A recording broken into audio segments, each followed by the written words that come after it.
This is the Yakima OnRamp LX. It's an e-bike rated rack, has a built-in ramp and some security features. And in this video, we'll talk about all of its features, but more importantly, we're going to test it out with a bunch of different electric bikes, fat tire e-bikes, one with a long wheelbase, 20-inch wheels, and we'll see how they fit, how easy it is to get them loaded. And at the end of the video, I'll give you the pros and cons from my perspective as someone who hauls tons of electric bikes. Let's get started.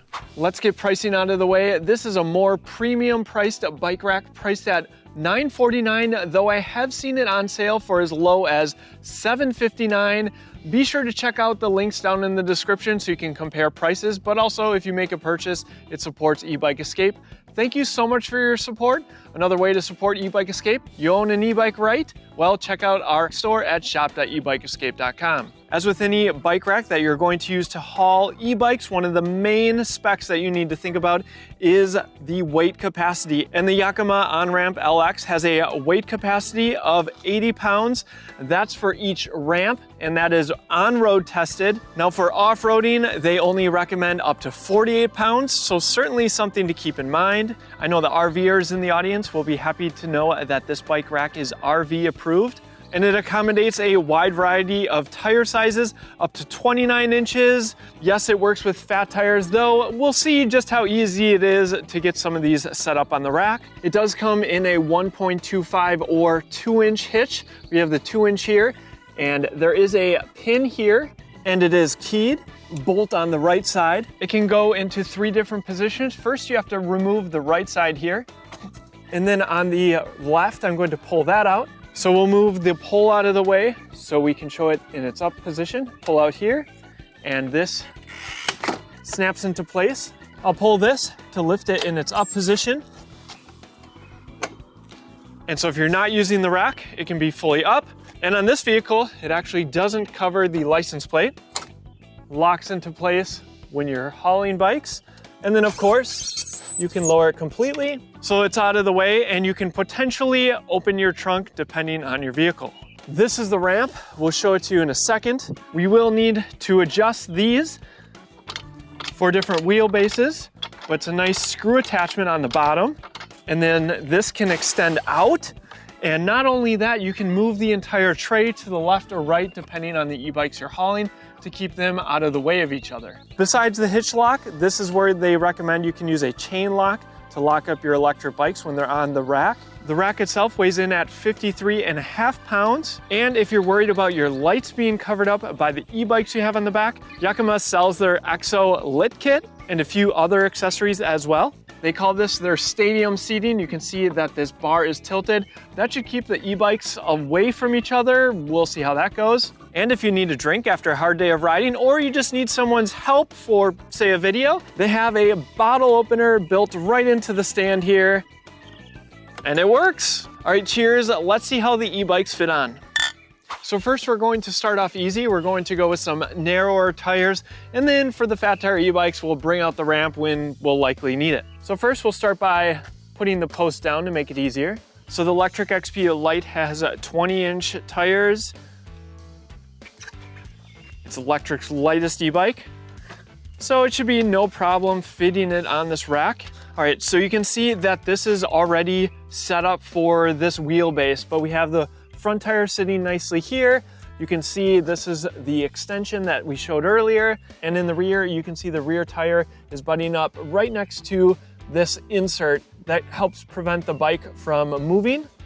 And then we have the clamps, and ideally you're going to put this on the top tube, or you'll put it on the seat post of the electric bike. In this case, we're going to put it on the stem, and it's plastic ratcheting system. This is how you would loosen it up, and there's some protection here to keep your frame looking nice. And of course, this knob is how you either bring it further down or up. And so now the bike is set into place, and we can move on to the wheel straps. These are extra long wheel straps here, and go in between the spokes and tighten it down. Might need to adjust the tire a little bit. That's not going anywhere. And the rear tire, no problem, Let's give it a little shake test. All right, that one was pretty easy, though this frame style makes things a little bit trickier. Now, if this is a bike I was hauling all the time, I'd probably swap this around, put the rear tire over here, and then I could attach this to the seat post in case you don't feel super confident with it attached to the stem. Again, this is a very odd frame, but good to see it in place and how it would work. Next, we have the Euphree City Robin. We'll see how the front rack and the rear rack kind of interact with this rack. All right, this is the City Robin X Plus from Euphree, one of our favorite city e-bikes. It's actually my mom's, and we'll team lift this one. My front tire is sitting pretty good. How are we looking in the rear? Looks like we need to bring this in, so undo this quick adjustment. I really like that it's toolless. Slide this in. Now the rear wheel is sitting right in the tray there, and I can tighten this up after adjusting it. What's nice about a bike rack like this is you don't have to worry about fenders at all. That can be an issue on some other bike racks, but then you do have to deal with this post and kind of maneuver things around. Though, once you have it set up for the e-bikes that you're going to ride, I don't think it's that big of a deal. All right, and what I'm already seeing is, granted you have a smaller bike and a taller bike, but no issues with the rear rack. A lot of times I'll remove these when I'm traveling. Same with the front rack, and we are going to clear the rear rack that's on this light as well. That's in part due to the stadium seating, making this bike taller than this one. And wheel straps. All right, and we are loaded up with both of these electric bikes, and I always recommend when you're traveling with your electric bikes, remove the batteries on the bike. It cuts down weight, also just less chance of issues, say you get rear-ended. And if you are traveling with your electric bike, highly recommend this waterproof and flame-resistant battery bag. This is the size small, and it fits almost every single e-bike battery on the market. It's a roll-top bag. And it even has a handle, also has Velcro straps. Say you want to strap a second battery to the back of your electric bike. Or if you prefer, we have this battery bag as well that zips from the top. Plenty of room for storage. Has reflective accents on it, as well as a bungee strap on top. And access points in case you want to charge your battery inside the bag. Now, both of these bikes fall well under the 80-pound limit, but let's bring out the fat tire bikes. It's handy that this ramp has storage right on the rack, so we'll unscrew this here and remove it. And it has two pieces here. You loosen the second one, that allows it to be extended. Screw these back on, and it simply slides into place right there. All right, let's see how this fat tire bike fits. This is the all-new Aventon Aventure mid-drive, and fits on the ramp just fine. This is so much easier than lifting a heavy fat tire electric bike. Have to adjust the length of these a little bit. So on these types of racks, this is the main consideration because you have this pole and you need to attach it to the frame. In this instance, this strap is actually long enough to fit around the top tube and the down tube here. Another option that we could have done is the adjustment points at the bottom here. We could have slid the entire tray to the right and then maybe clamp here.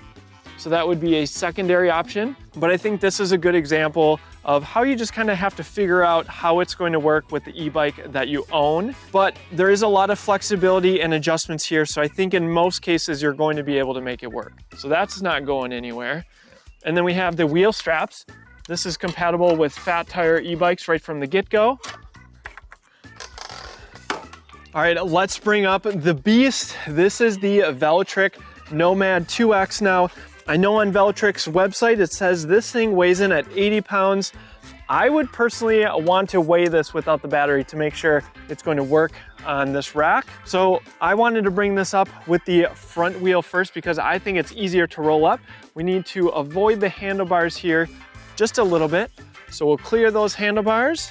And this is also an extremely long fat tire electric bike, but I think we're gonna make it work. So we have this fully extended. So this is the maximum wheelbase pretty much of an e-bike that can fit on this rack.